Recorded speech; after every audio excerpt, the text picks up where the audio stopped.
As pessoas que eu não conheço, será que são internos? Devem ser, né?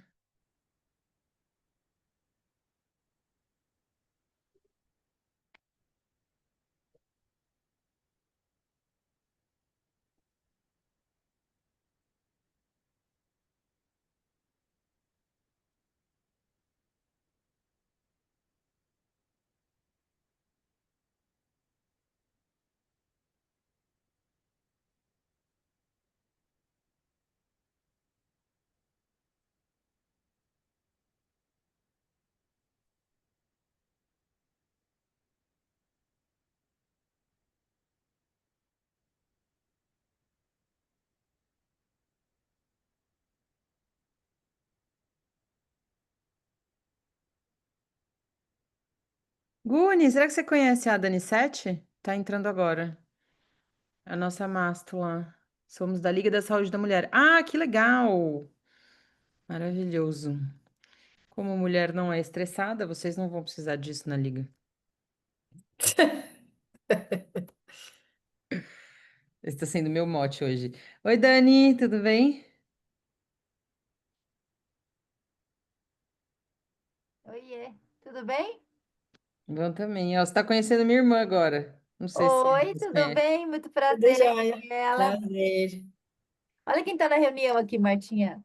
Oh, Fala, oi, eu sou o João Pedro. bonitinho. Oi, eu sou o João Pedro.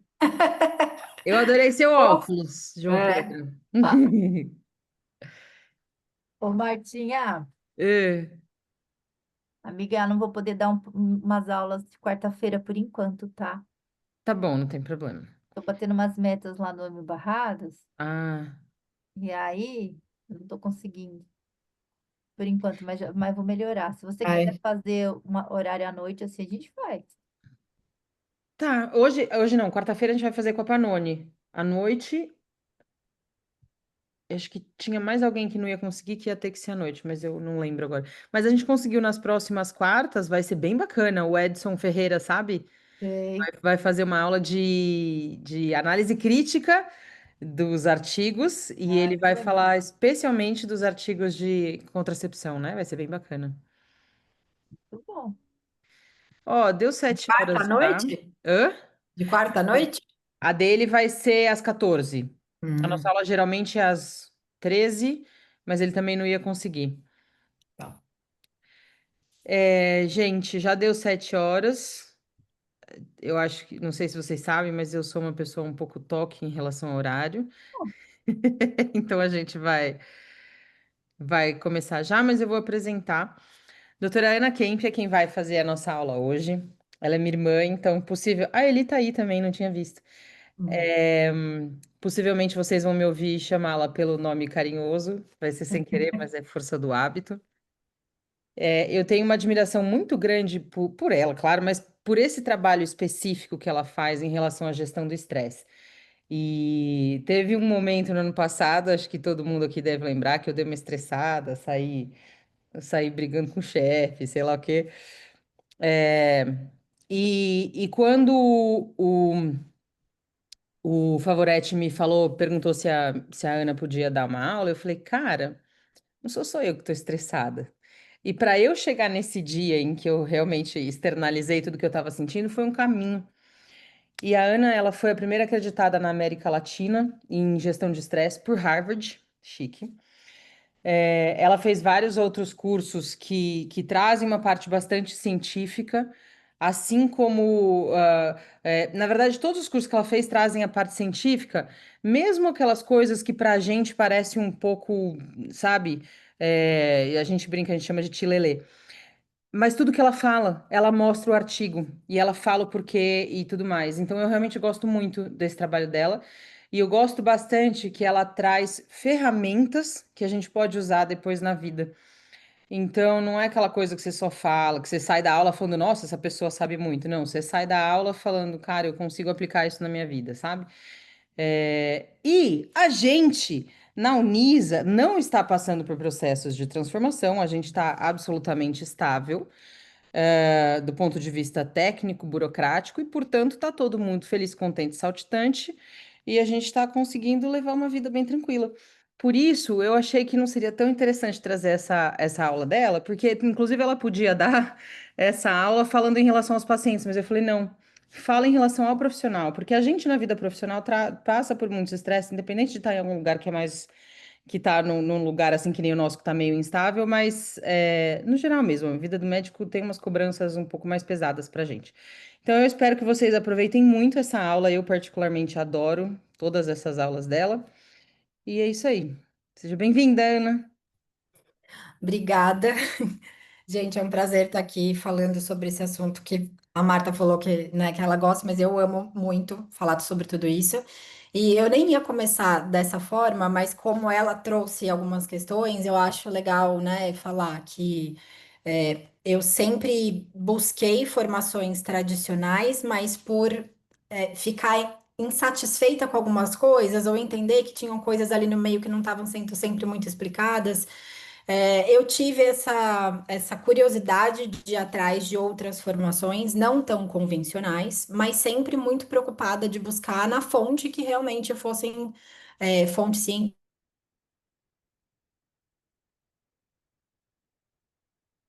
científicas, né? Então, eu fiz gestão emocional nas organizações, tudo isso no Einstein, e fiz a certificação que ela falou em gestão de estresse, na verdade, num método específico de gestão de estresse em Harvard.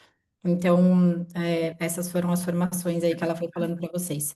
Então, eu vou começar, vou dividir aqui minha tela com vocês.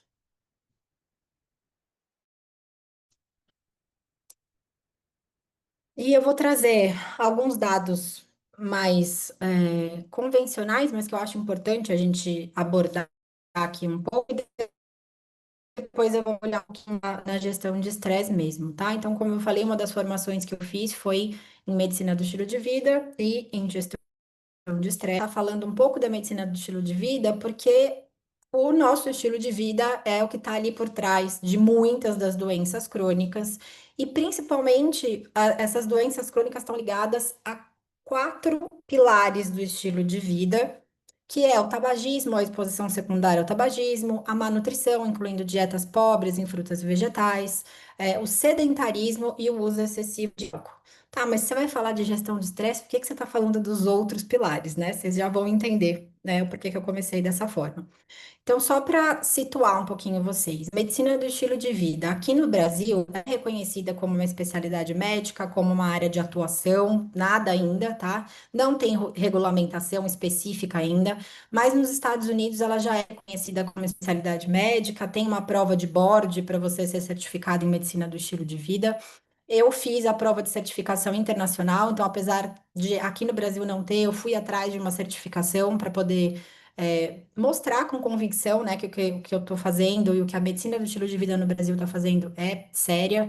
Hoje, a Sociedade Brasileira de Medicina do Estilo de Vida está indo atrás de reconhecimento, pelo menos como uma área de atuação, já fizeram reunião com o CFM, acho que faz 1 ou 2 meses mais ou menos. Então, só para vocês entenderem, né? A medicina do estilo de vida é uma especialidade médica que utiliza intervenções terapêuticas de estilo de vida como a primeira modalidade para tratar condições crônicas de saúde, incluindo, mas não limitada, a doenças cardiovasculares, diabetes e obesidade. E ela trabalha especialmente através dos 6 pilares que eles entendem como os 6 pilares fundamentais e que realmente tem a capacidade de oferecer uma prevenção efetiva de diversas doenças crônicas. Então, é a alimentação, a atividade física, o sono, o manejo do estresse, evitar o uso de substâncias tóxicas e promover conexão social. Então, esses são os 6 pilares básicos do estilo de vida, e o gerenciamento do estresse é um dos 6 pilares do estilo de vida, e aí a gente ouve falar muito pouco.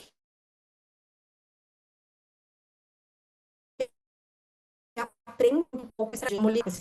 Quero mostrar esse vídeo aqui. Pode ser que alguns de vocês já tenham visto esse vídeo, mas acho que ele resume muito bem o que eu quero transmitir aqui para vocês hoje, tá?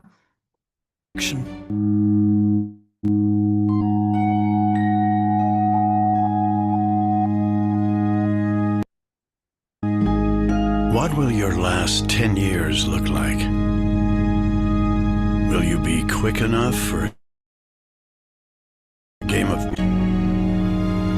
strong enough to embrace every moment?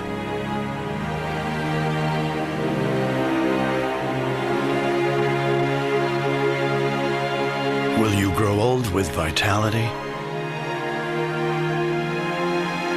or get old with disease.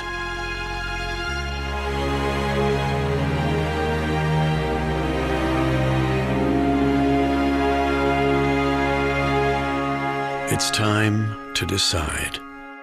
The average Canadian will spend their last 10 years in Bom, então, esse vídeo mostra a gente, né, duas escolhas que a gente pode fazer. Como que a gente quer envelhecer? Como vão ser os próximos 10 anos da sua vida? E esses próximos 10 anos vão ser determinados pelas escolhas que a gente faz hoje, principalmente através de escolhas de estilo de vida. Então, não sei vocês, não sei quem já tinha visto ou não esse vídeo. Esse vídeo sempre me impacta, por mais que eu já tenha visto várias vezes. Tem algumas cenas que para mim são extremamente chocantes. Essa daqui, né? Que mostra do outro lado pegando um suquinho e dividindo com a neta, e essa daqui, um cuidado tendo que colocar um canudinho na boca para a pessoa conseguir, né, se hidratar. A outra que sempre me impacta muito é arrumando de um lado a gravata e do outro lado o tubo de oxigênio, né? Então, são escolhas que a gente atualmente é muito imediatista, né? A gente só vê o que tem de resultado rápido, mas se a gente pensar, todas as escolhas que a gente faz hoje estão impactando o nosso futuro, que seja daqui a 10 anos, mas pode impactar de uma forma extremamente importante. E aí, o que que eu quero trazer para vocês, né? A gente fala sempre de muitos pilares do estilo de vida, mas normalmente o estresse é um pouco esquecido. Então, eu trouxe esse estudo para vocês, que é de 2004. Eu deixei aqui para mostrar bem, né? Que é um estudo que chama Interheart. Então, eles foram avaliar quais são os fatores de risco modificáveis que impactam o risco de um infarto, né? E por que que eu trouxe esse especificamente? Porque o infarto, as doenças cardiovasculares ainda são as doenças que mais matam em todo mundo. Foi um estudo, apesar de ser um estudo caso-controle, ele juntou mais de 15 mil casos de pessoas que tiveram infarto agudo do miocárdio com 14 mil controles, tá? E foi feito em 52 países. Então, por mais que seja um estudo caso-controle, foi um estudo muito bem conduzido e traz para a gente resultados muito interessantes. Aí que eu quero mostrar aqui para vocês, né? Quem está bem acostumado a ver meta-análise, como eu vi que tem estudante de liga aqui, se vocês não estiverem muito acostumados, quando a gente faz uma meta-análise, quando a gente passa esse traço aqui, tudo que está para a esquerda desse traço são fatores que são preventivos, são fatores protetores em relação, né, nesse tipo de estudo que a gente está falando da doença que a gente está pesquisando, e o que está aqui para o lado direito são fatores de risco, são fatores que aumentam o risco daquela doença acontecer. Então, a gente está falando aqui de aumento de risco de doença cardiovascular, especialmente o infarto agudo do miocárdio. Então, tem coisas que a gente já sabe, né? Então, o tabagismo aumenta bastante o risco, tanto em mulheres quanto em homens. O diabetes também aumenta, tanto em mulheres quanto em homens. Hipertensão, obesidade abdominal. Mas olha aqui que interessante, uma coisa que a gente não fala muito e está impactando tanto quanto os outros. O índice psicossocial. Em mulheres, que aqui eles avaliaram esse índice psicossocial, tanto com pontuação de estresse, quanto com pontuação de depressão, quanto com outras pontuações assim relacionadas ao estresse psicossocial mesmo. Então, quando a gente vai avaliar, nas mulheres chega a aumentar em 40% o risco. Nos homens, 25,3%. Quando a gente faz uma média geral, dá mais ou menos 32,5% de aumento de risco de infarto agudo do miocárdio. E a gente não fala tanto assim do estresse como um fator promotor ou um fator de risco para a doença cardiovascular. E ele impacta tanto quanto os outros fatores que a gente tanto bate e tanto bate em cima e tenta manejar, né, no controle, na prevenção de doença cardiovascular. E teve esse estudo, eu acho legal trazer, ele é de 2017, mas eu acho legal trazer porque ele é pré-pandemia, né? Hoje está saindo bastante estudo em relação ao estresse, mas aí pós era a pandemia que realmente aumentou muito o pico do estresse. Mas essa foi uma pesquisa feita no Brasil com mais de 2.500 adultos e mostrou que 52% dos brasileiros pontuaram de 8 a 10 numa escala de 1 a 10 em relação ao estresse. Então, é um número extremamente grande, né? E a gente, às vezes, não dá tanta importância assim para o estresse. E eu quero começar pedindo para vocês, Marta, se você puder mandar o link, quem não tiver com o celular na mão ou tiver no celular para reunião, a Marta vai mandar o link para vocês no chat. Já mandei. Mas quem puder, pode escanear, vai abrir um inventário de estresse para vocês fazerem. Ninguém precisa dividir, vai ficar só para vocês, é só para vocês terem uma ideia. Esse inventário, ele é feito pelo ISMA, que é uma instituição brasileira, e ele vai avaliar se você tem ou não fatores que podem ser potencialmente estressantes na sua vida atualmente. Então, eu vou mostrar para vocês, ele está aqui, ó, só para vocês darem uma olhada. Deixa eu só tirar a barra da frente. Então, vocês vão pontuando. Tem várias situações que podem estar ou não acontecendo na sua vida. Dessas situações, as que tiverem presente para você no último ano, você vai marcar aqui do lado. E no fim, ele vai te dar uma pontuação e um risco de estresse na sua vida.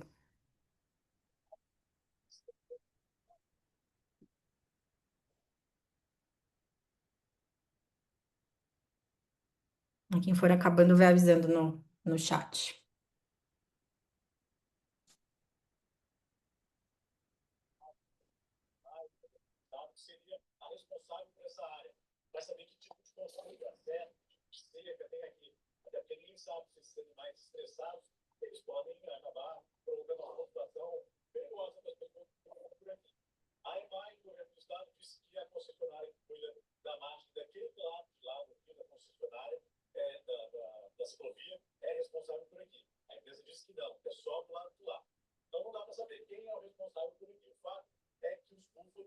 Tem alguém com o microfone aberto. Eu tava procurando aqui, mas não achei, viu? Eu tava até pensando que era televisão aí na sua casa, mas vocês não veem TV, né? Não.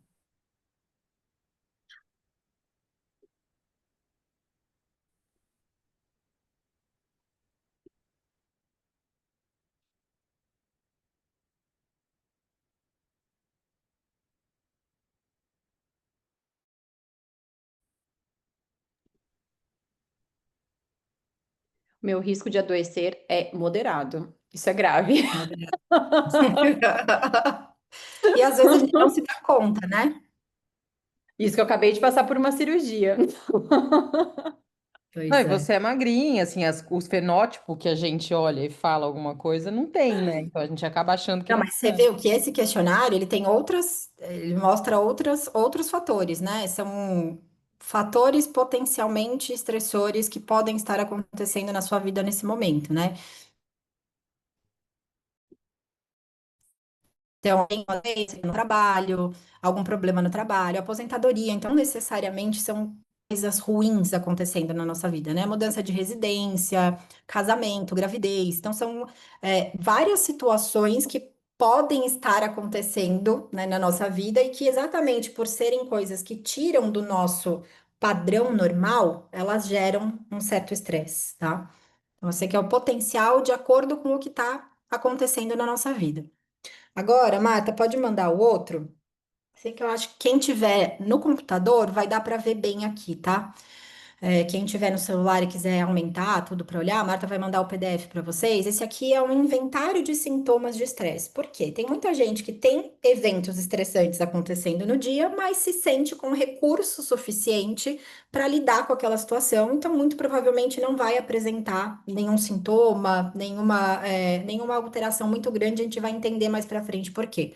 Mas olha a imensidão de sintomas que podem estar relacionados ao estresse, e às vezes a gente nem sabe que o que a gente está sentindo pode ser relacionado ao estresse. Então, eu gosto muito de trazer isso para a gente, né, começar a prestar atenção e virar para a gente um certo sinal de alerta. Então, os sintomas físicos, normalmente a gente sabe que podem estar relacionados ao estresse. Então, cefaleia, indigestão, dor de estômago, suor nas mãos, dificuldade para dormir, coração acelerado, mais cansaço. Esses aqui são mais comuns da gente perceber a associação com o estresse. Mas tem alguns sintomas que são comportamentais. Aumento do consumo de cigarro, ter uma atitude mais autoritária em relação às pessoas, mascar chiclete compulsivamente, ter uma atitude mais crítica, ranger os dentes à noite, uso excessivo de álcool, comer compulsivamente. Então, incapacidade de concluir projetos, isso tudo pode estar relacionado ao estresse. Tem sintomas mais emocionais. Eu posso ter um choro inexplicável, uma angústia, uma ansiedade, uma solidão, uma tristeza, me sentir facilmente chateado, né? Uma sensação de pressão, nervosismo também pode estar relacionado. Sintomas cognitivos, dificuldade de pensar com clareza, esquecer as coisas com mais facilidade, perceber, achar que a criatividade diminuiu, ter mais indecisão, aborrecimento constante, perda do senso de humor, tudo isso. Quando a gente fala aqui de sintomas espirituais, sintoma espiritual é no sentido de não se sentir muito relacionado com a vida ou muito compatível, vamos dizer assim, sentindo muito um vazio, uma perda de sentido das coisas que eu tô fazendo, se eu devia estar indo por esse caminho ou não, uma sensação de apatia, de perda de direção, uma necessidade de me sentir provado, né, de me provar o tempo inteiro. E podem ter sintomas mais relacionais: isolamento, intolerância, ressentimento, desconfiança, dissimulação, ser ranzinza com as pessoas.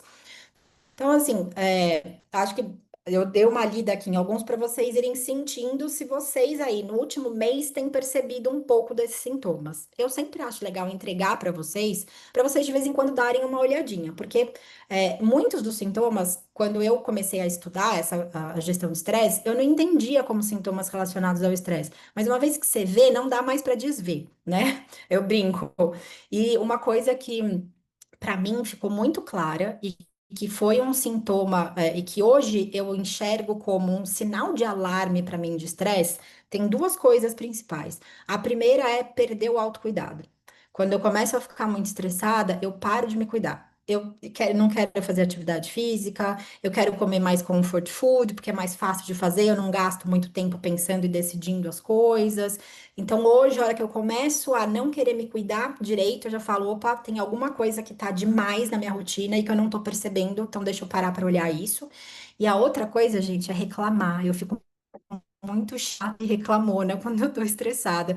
Então, às vezes, o primeiro sinal pra mim, que eu percebi em mim, quando eu tô estressada, é começar a reclamar. E eu lembro que eu trabalhei 3 anos direto na indústria farmacêutica e chegou uma hora que pra mim tava demais, tanto que eu entendi que não era ali meu lugar e voltei pra assistência, voltei para atendimento médico, mas eu comecei a reclamar demais. E eu falava isso para os meus colegas. Eu falei, gente, desculpa, eu tô reclamando muito. Eu sei que isso é chato, muito provavelmente é porque eu tô estressada e eu sei que não adianta reclamar.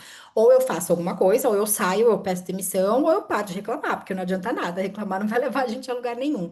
Então, por que que eu acho legal, né, trazer esse sintoma e vocês olharem? Para isso, para servir para vocês também como um sinal de alerta, né, como um alarme. Quando começa algum desses sintomas a estar muito frequente, o que está acontecendo na minha rotina que está me deixando sobrecarregada, para que eu esteja com esse sintoma tão recorrente? E o que que eu posso fazer em relação a isso, tá?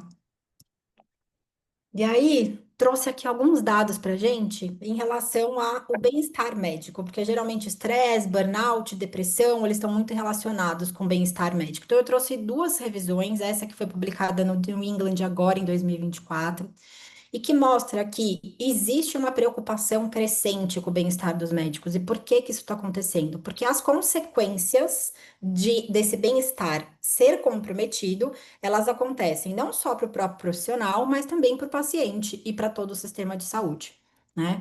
A redução desse bem-estar está relacionada com piores desfechos, tanto para o médico quanto para o paciente. Eu vou mostrar para vocês já no próximo. E, assim, apesar dessa preocupação ser crescente com o estudo e com o entendimento do bem-estar médico, é, os estudos e as análises, elas não são muito bem, não são muito iguais, né? Então, por mais que tenha muitos estudos, por exemplo, que usem a mesma escala de burnout, alguns definem a escala de burnout só como sintoma psicoemocional, outras incluem nessa avaliação os outros aspectos do burnout. Então, você vai ver, as estatísticas varia de 2 a 85% a prevalência de burnout entre os médicos. Então, assim, ainda é muito difícil a gente estabelecer essa relação e falar exatamente o que está acontecendo, mas eu trouxe para mostrar para vocês que tem sido uma preocupação constante, porque tudo estresse, do estar cada vez maior por causa do impacto disso, né? Então, vamos mostrar aqui para vocês. Esse é outro, eu trouxe, apesar de ser na pediatria, tá avaliando bastante o bem-estar e a saúde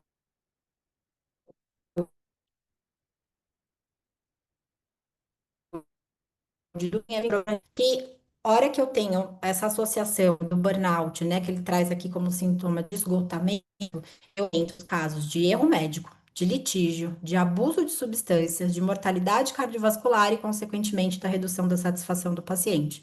Mas mais do que isso, o esgotamento está ligado à ideação suicida e à morte por suicídio. Então, Então, eles viram, principalmente depois da pandemia, aumentar bastante os casos de suicídio entre os profissionais de saúde, os mais acometidos, geralmente, médico e profissional da enfermagem, tá? 300 a 400 médicos, em média, morrem por suicídio anualmente nos Estados Unidos, e para a mulher, esse risco relativo é maior, chega a ser a 2,7 em relação à população feminina geral, tá?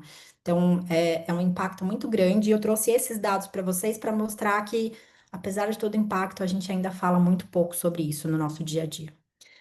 Mas agora, tá bom, tem tudo isso aí, o que que a gente pode fazer? Como entender, né? Como abordar essa questão do burnout, do estresse, né?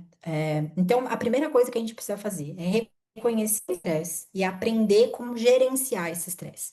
Então, o que que eu trouxe aqui para vocês? A gente tem uma resposta natural, que é a resposta do estresse, que é a bem conhecida resposta de luta ou fuga, mas o que muito pouca gente sabe é que existe uma resposta que é oposta, que contrapõe, que controla o estresse, que é chamada de resposta de relaxamento.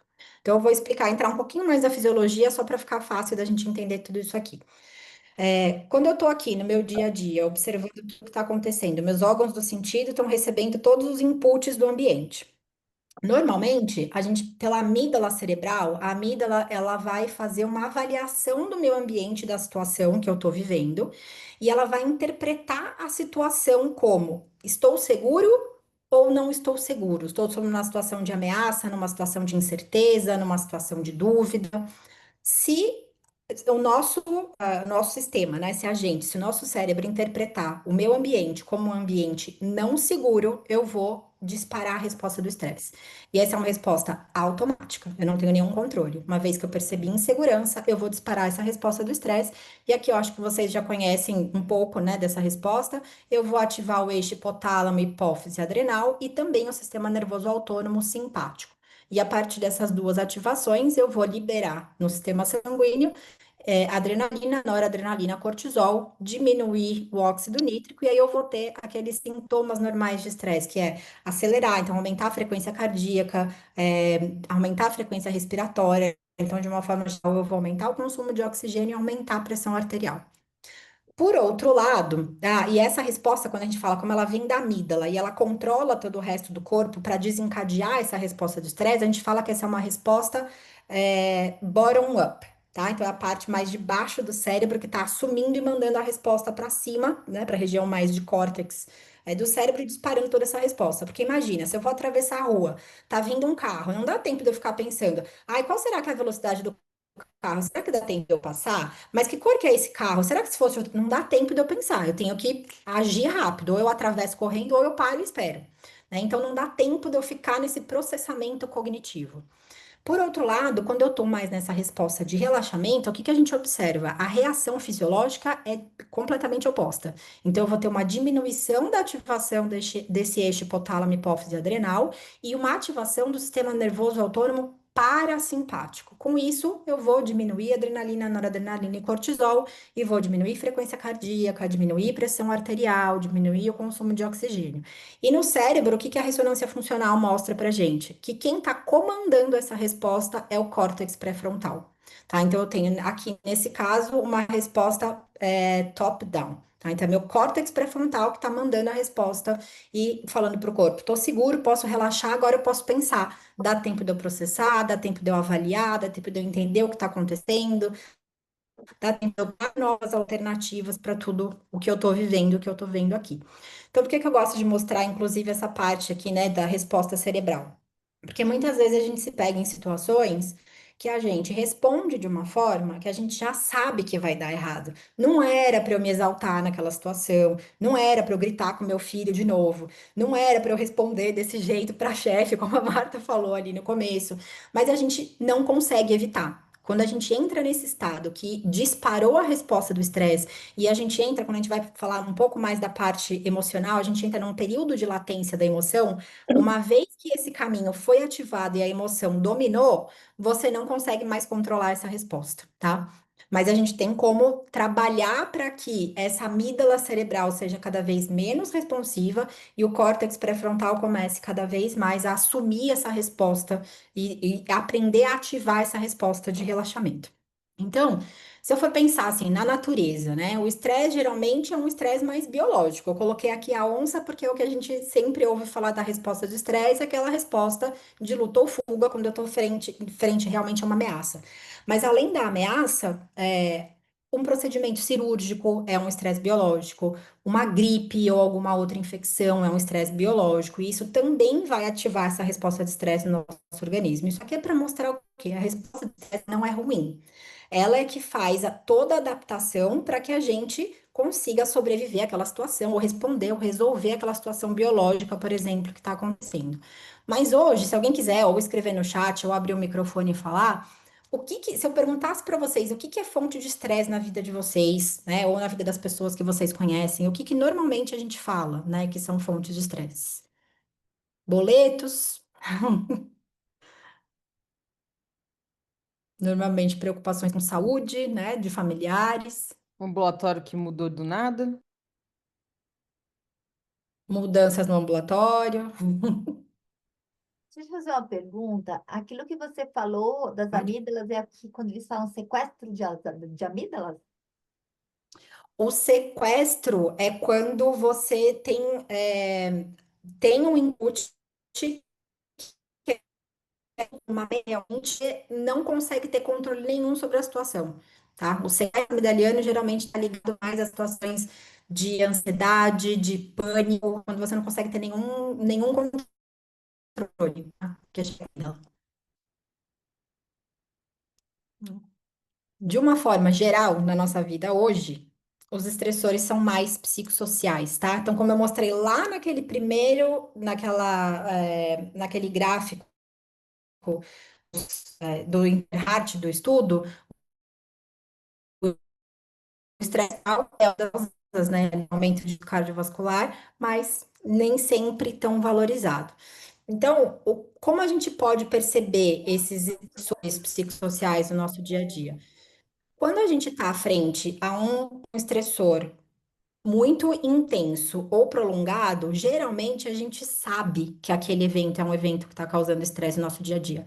Mas tem coisas que vão sobrecarregando a gente não percebe que são coisas que são aparentemente pequenas, mas que elas vão se somando ou vão acontecendo repetidamente. Então, tem muitas coisas que estão ligadas à nossa rotina, a problemas financeiros e muitos fatores ligados à relação, né? Relação com familiares, no trabalho, relação, enfim, né, com pessoas que a gente convive, normalmente essas microdoses vão aumentando o nosso pico de estresse. Então, eu gosto de dar um exemplo assim. Acordei. A hora que eu olho no relógio, eu tô atrasada. Então, se meu pico basal, a hora que eu acordei de estresse, estava aqui, se eu acordei atrasada, já subiu um pouquinho. Aí, exatamente porque eu acordei atrasada, eu já saio correndo, faço isso, faço aquilo, eu vou pegar um café, a hora que eu vou tomar o café, derrubo o café na blusa. Putz, vi que derrubei o café, vou ter que voltar, vou ter que me trocar, vou me atrasar mais ainda o nível de estresse.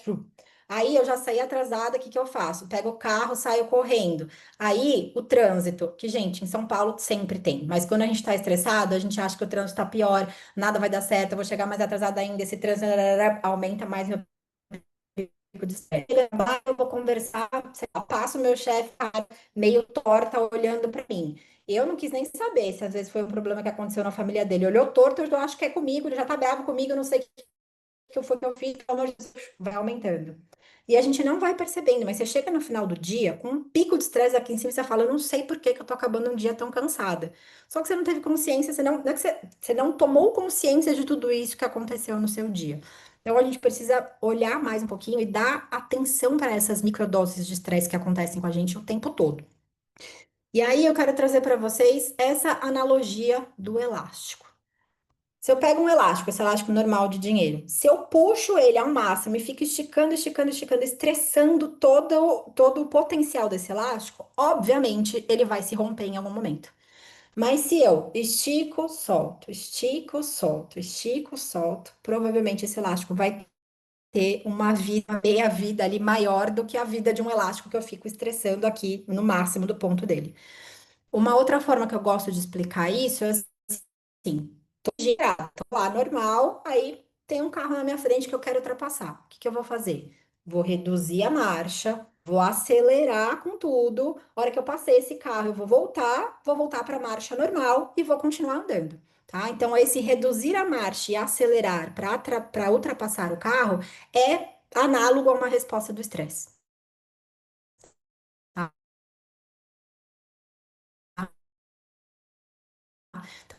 Isso é uma ferramenta. Agora, se eu não souber dirigir muito bem, for uma novato, e eu reduzir a marcha, acelerar com tudo como se eu estivesse ultrapassando, mas ficar o tempo inteiro dirigindo dessa forma, com certeza absoluta eu vou desgastar muito mais rápido as peças do meu carro e esse carro vai precisar de manutenção ou vai quebrar muito mais rápido do que se eu fizesse da forma adequada. Então, é isso que acontece com a gente. A gente tem estresse todo santo dia. Ele faz é que eu não tenho recuperação todo dia.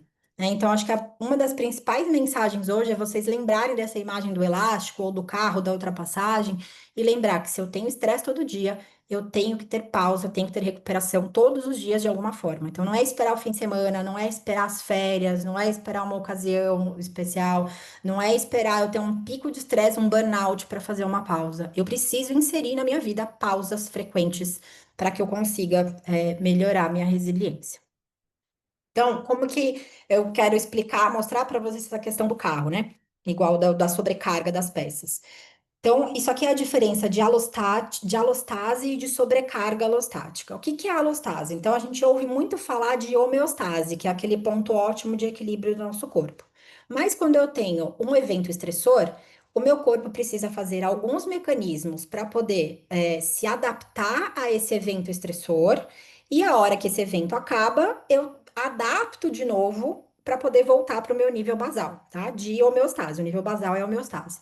Então, a alostase é tudo que meu corpo precisa fazer, todas as reações que precisam acontecer para que eu me adapte, tanto a hora que o estressor aparece, quanto a hora que esse estressor some, tá? Isso é alostase. O que que pode acontecer e acontece muito com a gente ultimamente? Eu tô ali no meu basal, teve um fator estressor, eu tava me recuperando, mas não consegui recuperar totalmente. Eu fiquei ali num nível mais ou menos. Aí eu tive outro fator de estresse, então eu vou somando alostase, alostase, alostase até que eu entro no que a gente chama de sobrecarga alostática, que foi o que eu falei para vocês ali da sobrecarga das peças do carro, né?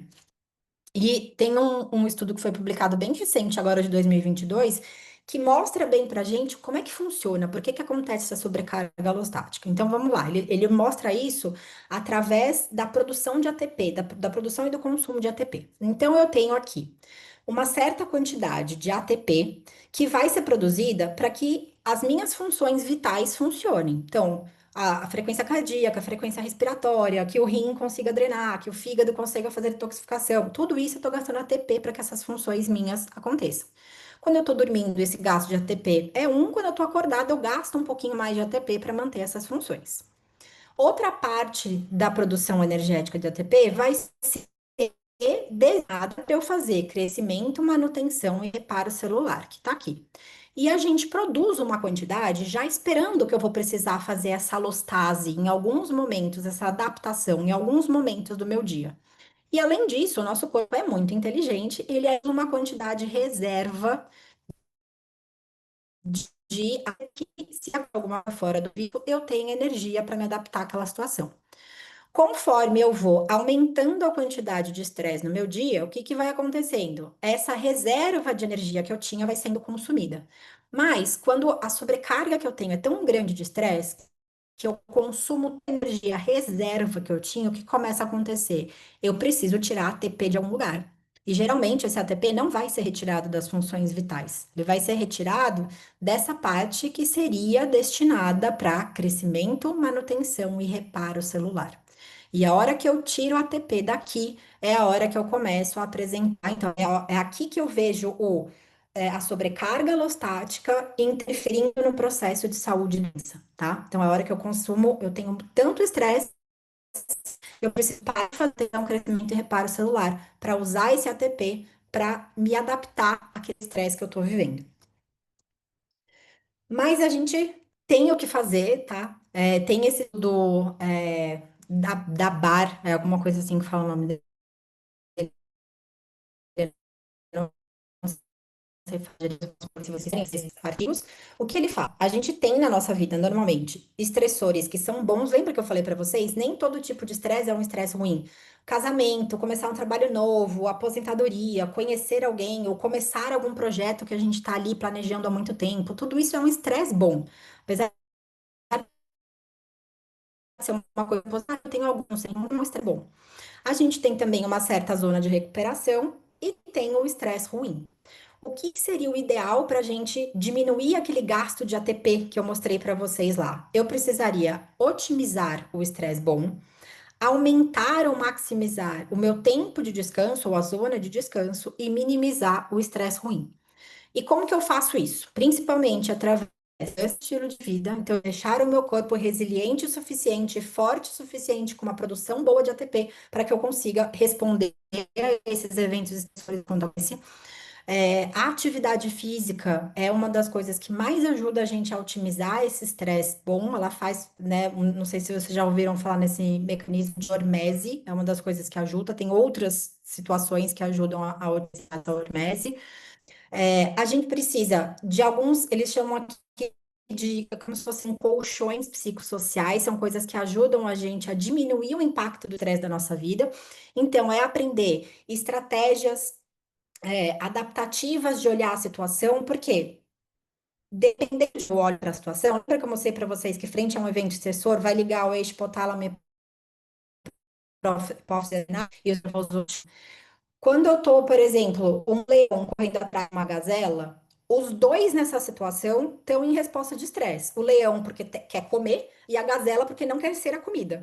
Mas os dois estão em resposta de estresse. Só que o leão está numa resposta de desafio, eu preciso achar, né, e conseguir o meu alimento, e a gazela está numa resposta de ameaça. Se eu não conseguir fugir desse leão, eu vou morrer. E quando a gente está frente a essas duas situações, apesar das duas serem resposta do estresse, a produção hormonal é um pouquinho diferente nessas duas respostas. Então, se eu consigo aprender a olhar para a situação de uma forma diferente, tentando olhar para o que acontece comigo mais para uma situação de desvio de ameaça, eu já começo a diminuir, a produzir diferente resposta. E eu começo a procurar muito mais solução do que problema nas coisas. Então, uma das formas é a gente aprender, e tem exercícios principalmente de terapia cognitivo-comportamental, para a gente aprender a mudar esse olhar, tá? Outra coisa é aumentar suporte social. Então, ter pessoas em volta que eu possa conversar, que eu possa explicar o que está acontecendo, possa me acolher, né? Que possa agir comigo numa solução. Então, o suporte social é extremamente importante para isso. E a gente tem também que promover essas atividades que vão diminuir, que vão ativar aquela resposta de relaxamento para vocês e que vão diminuir o impacto do estresse ruim. E o que que ativa essa resposta de relaxamento? Meditação, yoga, mindfulness, com espiritualidade ou com religião, exercício, estar em contato com a natureza, mas não só isso, né? Isso aqui a gente está mais acostumado a ver, a meditação ajuda a gente a relaxar, a melhorar, mas não são só essas atividades meditativas, são também atividades de cunho normalmente artísticos, então música, arte, pintar, fazer artesanato, de uma forma geral, pescar, de uma forma geral, coisas que te trazem prazer. E isso é uma coisa que eu percebo muito no meu dia a dia hoje, né? Quando a gente pergunta, aí falando especialmente de pacientes, quando eu pergunto para meus pacientes o que que você gosta de fazer, o que te dá prazer, muitas vezes eu tela azul, não sei, não sei o que eu gosto, eu só faço o que eu preciso fazer, faz tempo que eu não paro para pensar em coisas que têm prazer. Então, acho que uma das coisas que eu quero deixar de recado para vocês aqui, né? Uma daquela questão do relaxo, se eu tico, eu relaxo. Então, eu tenho estresse todo dia na minha vida, eu preciso ter pausas todo dia na minha vida. Não necessariamente só com práticas meditativas, que é o que a gente ouve falar muito, mas buscar coisas que te tragam uma certa satisfação e relaxamento. Então, se você não sabe, comece a buscar, porque é muito importante que a gente coloque isso na nossa rotina e cuidar, gente, do estilo de vida, que é outra coisa que vai ajudar muito a gente a lidar com tudo isso e a diminuir esses impactos do estresse na nossa rotina. Só que eu trouxe só para mostrar para vocês, até a Marta falou um pouquinho do programa Smart. O programa Smart é Smart porque é Stress Management and Resilience Training, que foi o programa que foi desenvolvido lá em Harvard. Quem desenhou esse programa foi um cardiologista que começou a estudar meditação lá na década de 70. E ele tem como base fazer esses pilares. Então, promover a resposta de relaxamento, que aqui ele tem várias técnicas, principalmente técnicas mais meditativas, técnicas mente-corpo, como meditação, yoga, tai chi, para ativar aquela resposta de relaxamento, para eu contrapor a resposta de estresse. O outro pilar é eu entender o estresse, o que que me causa estresse, quais são os sintomas que aparecem para mim, e olhar para essas situações a partir de uma estratégia mais adaptativa, e aqui a gente acaba usando bastante estratégia de terapia cognitivo-comportamental. E o terceiro pilar é aprender a olhar principalmente para o comportamento mais saudável, tem um pouco da psicologia positiva para a gente aprender a trazer perspectiva positiva para as situações, uma reavaliação cognitiva, enfim. Então, tem muita estratégia que a gente pode fazer para olhar para essas situações de estresse e transformar momentos de estresse em momentos de resiliência. Então, assim, eu poderia ficar aqui horas trazendo dados e falando muitas coisas para vocês, mas eu acho que eu trouxe, assim, o mais essencial. E se você tem alguma dúvida, alguma coisa que eu possa trazer mais de informação a partir das dúvidas de vocês, estou aqui para ajudar. Toda vez que eu assisto essa aula, eu penso que eu tinha que assistir ela todo dia para lembrar de olhar para essas coisas.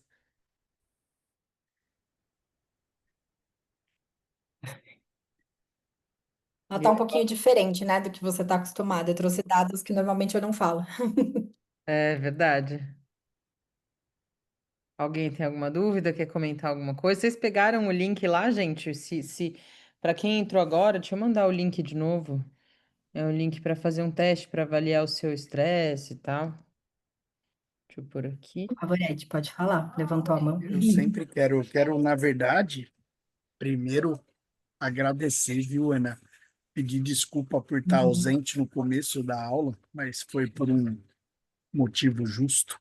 Estava levando a minha pequenininha na terapia. É isso. Ai, Eu ótimo. tenho uma pergunta a fazer. Eu estou tentando fazer Uhum. um pouco mais do que me faz bem. Eu adoro pescar, então, sabe, é Uhum. um momento meu, eu gosto bastante. Mas eu queria saber, Uhum. como grupo, se existem técnicas de manejo, por exemplo, para a gente fazer com os professores de segunda-feira. A Dani chegou hoje 8 horas da manhã, estava estressadíssima. Eu falei, Dani, calma, respira, tá tudo certo. Na hora do almoço, frequentemente a gente almoça mais ou menos junto, temos aí de 5 a 6 professores juntos. E a gente só reclama na hora do almoço. Eu penso em algumas coisas assim, sabe?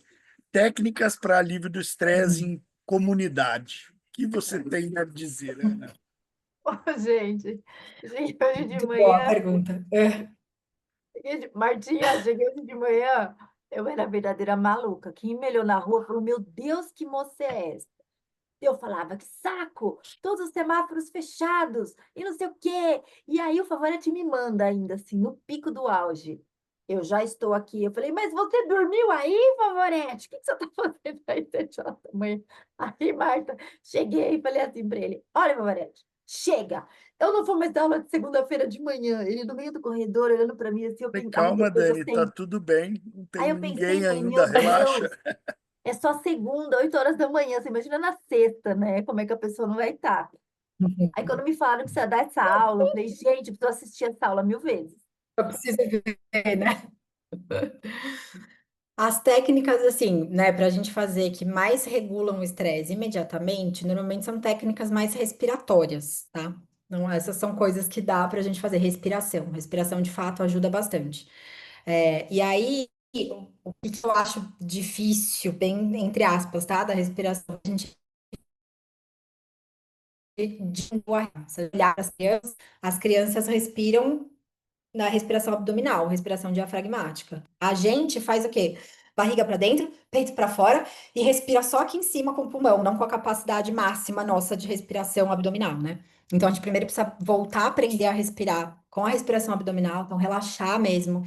A hora que o ar entra, a barriga tem que ir para frente, a gente não tem que ligar para a estética nesse momento, quem tá olhando, quem que não tá.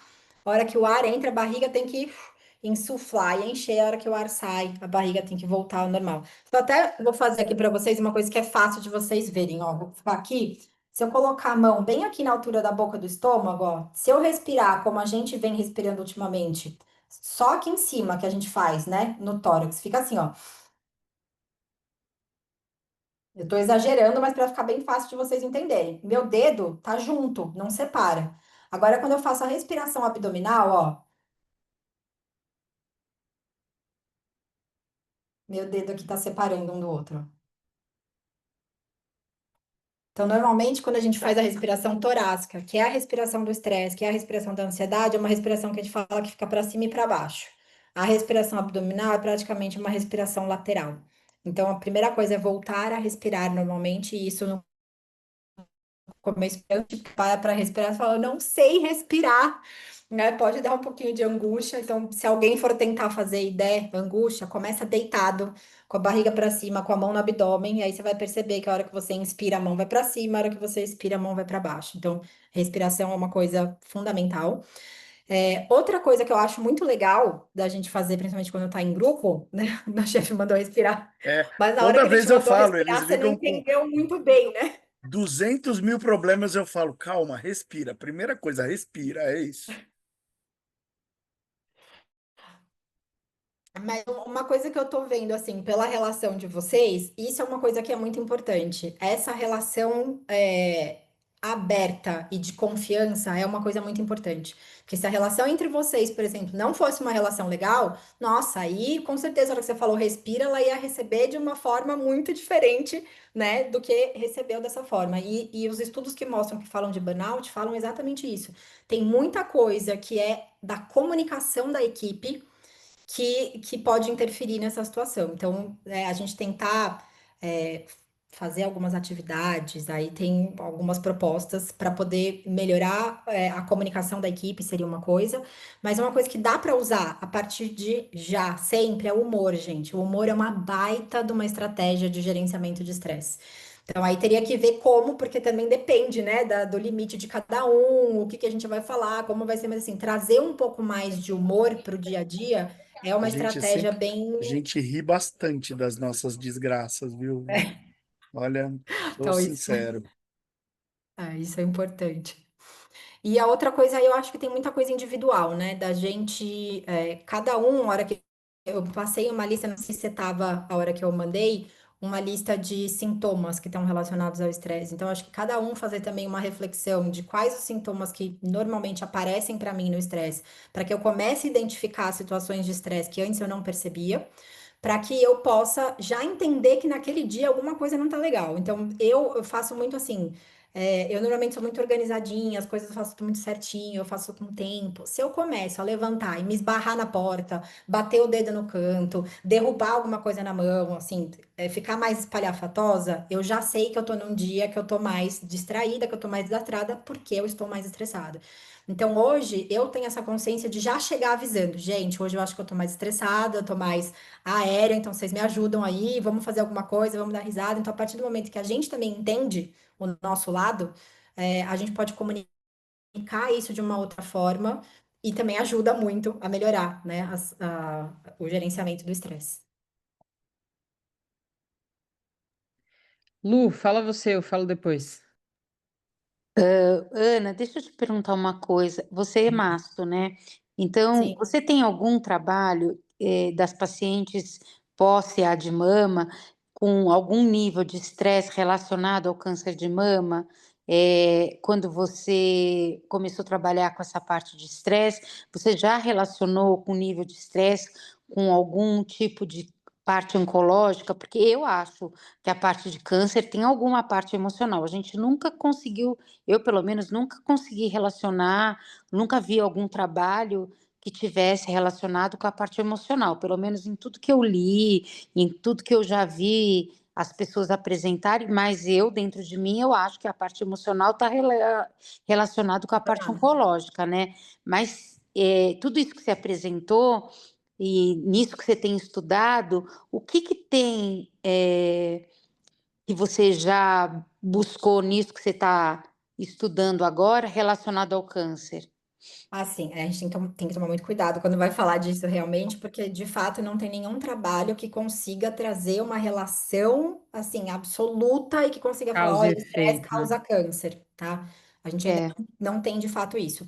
Mas o que que tem um estudo que depois eu posso te mandar, que eles vão mostrando alguns fatores que podem estar ali associados, mas não tem como a gente falar que vai ser o causador. Tanto que o câncer é uma doença multifatorial, né? Então é muito difícil a gente falar que foi uma causa específica que levou. Mas o que que a gente sabe? O estresse, ele causa tanto uma alteração imunológica, então, se eu for olhar através desse ponto de vista, eu posso ter ali uma célula que apresentou uma mutação, e porque eu estou com um sistema imunológico um pouco mais disfuncional, eu posso, com mais facilidade, não identificar aquela célula e não entrar num processo de eliminação daquela célula, tá? Porque o sistema imunológico está mais disfuncional. Um outro fator que pode estar relacionado no sistema de estresse, a gente ativa muito o sistema de inflamação do NF-kappa-beta. E a gente sabe que a inflamação e a ativação do NF-kappa-beta vai aumentar a liberação de radical livre de oxigênio. O radical livre de oxigênio pode causar alteração de DNA. Então, também pode ter isso. Fora isso, ele vai causar ali uma certa inflamação de baixo grau. Eu não gosto muito de usar, porque o pessoal da medicina integrativa usa muito isso para explicar muitas coisas, então eu tenho um pouco de medo de falar isso, mas de fato você acaba causando por ativar essas vias inflamatórias, mesmo o notórios. NF-kappa-beta, o TNF-alfa, tudo, acaba criando um microambiente Favorável. favorável, tá? Mas falar que de fato o estresse causa o câncer, a gente é muito difícil a gente falar isso, mas tem todos esses fatores aí envolvidos, tá? Mas Que assim, não podem na tua ajudar. convicção, na tua parte interna, você não acredita que a parte emocional, quando ela não é bem elaborada, ela causa doença, né? Porque assim, eu penso que qualquer pessoa que tem um determinado nível de estresse que não é bem administrado, ele propicia a pessoa a ter doença. Com Isso para certeza. mim é uma coisa óbvia, porque a gente começa a ver que não é só câncer, mas assim, as pacientes que têm uma endometriose, elas têm um nível emocional diferenciado, elas não conseguem administrar o próprio emocional delas.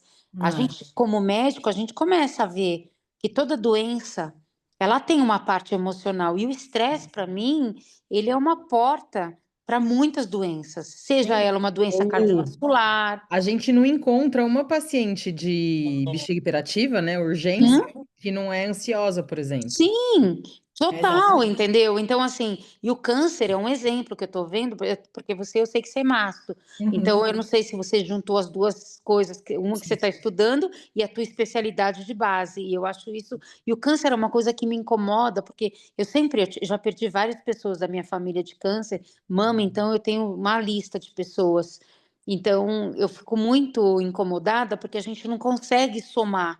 Para Não. mim, 2 e 2 para mim são 4, mas a gente não tem estudo que conseguiu provar. E Provar. quando a gente começa a ver a paciente, e eu sou muito psicológica nas minhas consultas, eu Uhum. adoro uma consulta muito. A Marta me conhece atendendo, eu sou muito integral na consulta, eu vou muito a fundo na anamnese, e a gente vê que tem muito. Eu fiz o teu questionário. Nossa, meu questionário deu nada, zero risco, porque eu sou uma pessoa que eu levo a minha vida muito leve. Esquisito. Uhum. É, Brincadeira, amiga. eu Eu falei sou. para Morimoto também que deu baixo. Não, Mas eu sou uma pessoa que eu administro tudo muito, muito assim, tipo, eu levo tudo muito. Eu quando eu tô com alguma a coisa, eu explodo, assim, eu ponho tudo para fora. Eu não guardo as coisas, porque eu sei que guardar leva a determinado estresse, a uhum. determinada doença. E eu acho que incomoda muito a gente não ter, e nas nossas consultas e nos nossos tratamentos dos nossos pacientes a gente não reserva tempo para esse tipo de atendimento, né? E eu acho que hoje Uhum. a gente tá hoje num momento da vida que a gente está cuidando muito da saúde mental. Então, achei essa tua aula, Uhum. espero que alguém gravou, né? Espero que ela esteja gravada, né, Marta? Tá Sim. Porque é gravado. uma aula que a gente vai ter que assistir e reassistir, porque não só para a gente, mas eu penso, é uma coisa para a gente poder atender melhor as pessoas que chegam até a gente, né? Para a gente se tornar também um profissional melhor. Era A aí que eu Marta queria falou, chegar. eu já assisti isso e quero assistir 1000 vezes, mas não só para a gente como pessoa, mas como profissional, porque eu acho que a gente como professor, a gente tem a função de fazer quem a gente ensina se tornar também um médico melhor, porque a gente está vendo que você precisa fazer com que tenha um pouco mais uma função psicológica nas consultas, né? E a gente está vivendo se atropelando, né? E os pacientes também, quando a gente atende, as consultas são muito fast food, né? Então, assim, parabéns, assim, que trabalho lindo. Obrigada por você vir ensinar isso pra gente. Eu concordo com você. Hoje, assim, tem alguns trabalhos mostrando, por exemplo, o impacto na síndrome metabólica, no aumento da resistência à insulina, quando você está ali com a resposta de estresse crônica, né? As meias inflamatórias. Tem um trabalho, assim, que teria 1 milhão de dados. Eu acabei selecionando alguns que eu achei que faziam mais sentido aqui hoje. Mas tem um trabalho muito interessante que foi o que deu o start, assim, para eu fazer o mestrado, que eu estou terminando meu mestrado na FA, com a técnica de redução do estresse, mas acabou que quem abriu a porta para mim foi um geriatra, então eu estou fazendo na geriatria, o que está sendo extremamente interessante e importante para mim, né? Ter esse olhar um pouquinho diferente, e um pouco mais integral do que às vezes a gente vê, né? Mas tem um trabalho em Harvard que eles fizeram com meditadores já experientes de longo prazo, pelo menos 4 a 5 anos de meditação. Ninguém era monge budista, eram pessoas normais, mas que tinham a prática rotineira de meditação.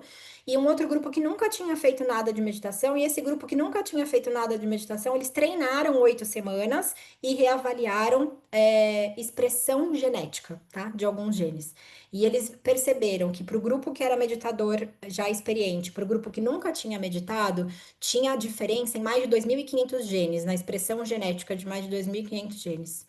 E esse grupo de novato, depois de 8 semanas de meditação, eles viram modificação na expressão genética de mais de 1.200, 1.300 genes, com 8 semanas de treinamento em resposta de relaxamento. E alguns desses genes tinham coerência com aqueles que os meditadores a longo prazo mostravam.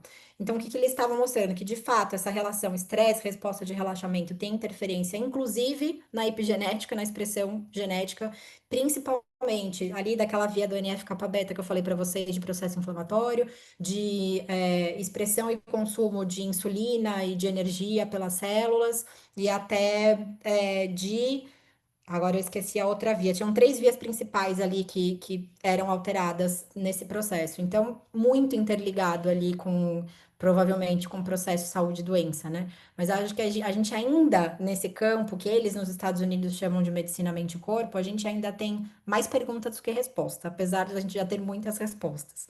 Então, eu continuo aqui acompanhando, esperando que a gente tenha muito mais respostas daqui para frente, mais objetivas. É isso. Eu queria só lembrar que, como a Ana falou, em um dos estudos lá, que mostram que quando a gente está com estresse aumentado, a gente começa a ter os erros nos Os tratamentos dos erros. pacientes, né? A principal causa de erro de prescrição também está relacionada a isso, né?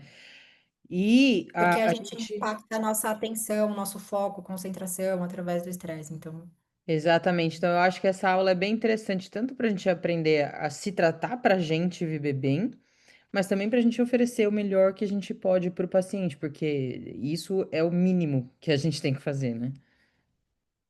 exato.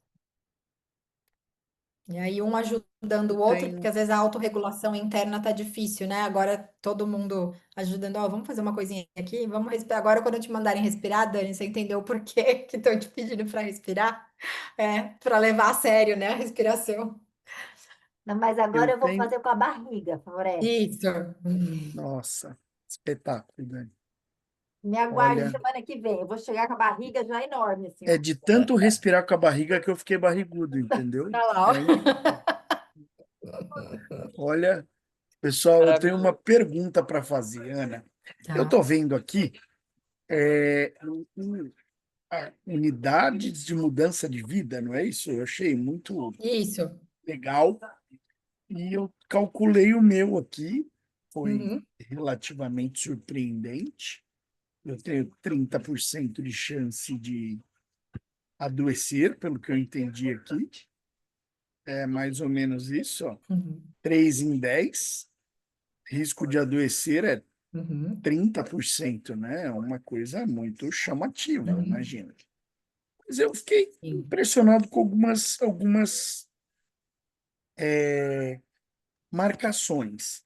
Porque, por exemplo, tem algumas unidades de mudança de vida, eu vou falar aqui, por exemplo, ó, mudanças nas condições de trabalho.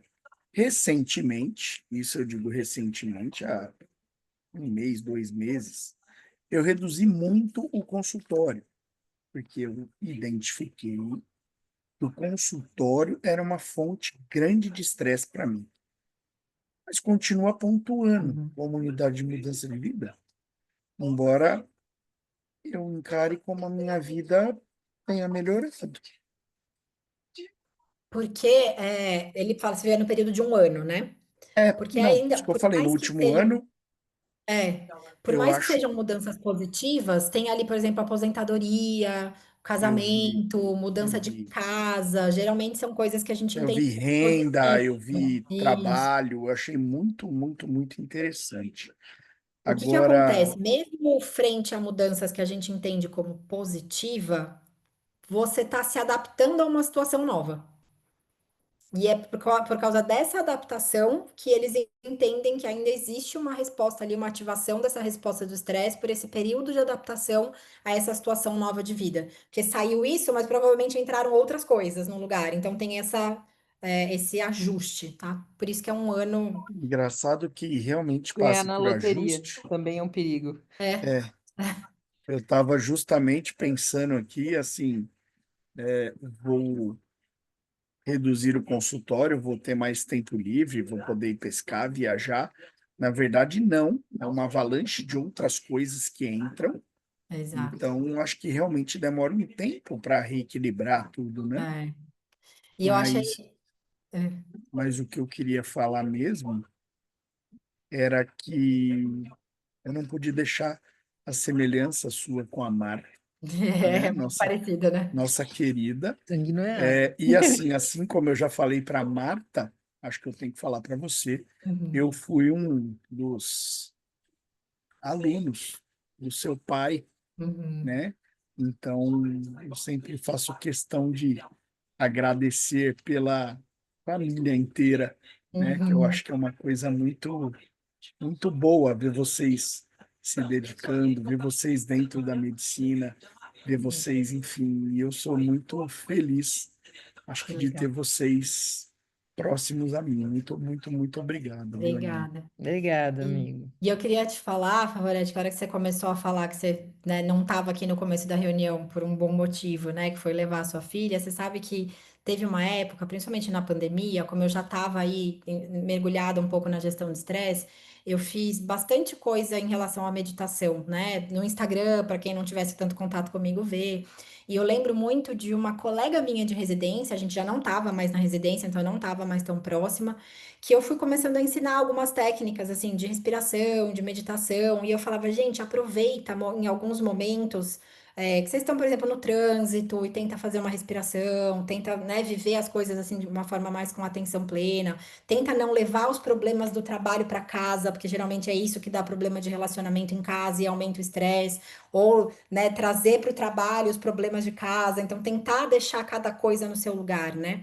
E eu lembro que uma coisa que me marcou muito foi ela falar: Nossa, Ana, mudou muito a hora que você falou disso de aproveitar os momentos. Eu aproveitava a hora que eu saía do hospital ou do consultório, que eu estava indo para casa, eu separava aquele momento para colocar uma música que eu gostava, cantar, entrar nesse fluxo mais de estar mais alegre. E eu comecei a chegar em casa diferente. E o meu relacionamento com os meus filhos mudou. E isso foi uma coisa que me marcou tanto. Na hora que você falou da sua filha, eu lembrei de falar, meu, eu preciso falar um pouquinho disso, porque às vezes é uma coisa tão simples, mas só da gente ter consciência de tentar deixar o que foi no trabalho e chegar em casa com outra energia, porque quem tá em casa não tem culpa do que aconteceu comigo lá, me marcou muito, porque foi uma amiga minha de residência que me trouxe esse relato de coisinhas simples que a gente pode colocar ali na rotina e que podem mudar muita coisa. Então, eu não queria deixar de falar isso também, porque eu me lembrei disso na hora que você falou da sua filha. Achei incrível. Bom, Martinha, você que é a anfitriã da noite, querida. Pessoal, então é isso. Vai cair na prova. Não, tô brincando. Mas é bem interessante depois, reses, falarem para as outras residentes verem, tá bom? E espero que vocês tenham gostado. Eu gosto toda vez. E minha mãe tá aqui na aula. Então, Favorete, suas palavras já foram estendidas. Eu não a vi. Marisa com Z. Marisa, um beijo, querida. Obrigado pelas filhas. Ai, que legal, todo mundo elogiando aqui, Ana. Olha lá. Sensacional, Obrigada a foi vocês, estou ótimo. assistindo daqui. A Aline falou aula top, fala super bem. Eu que treinei ela, gente. Aham.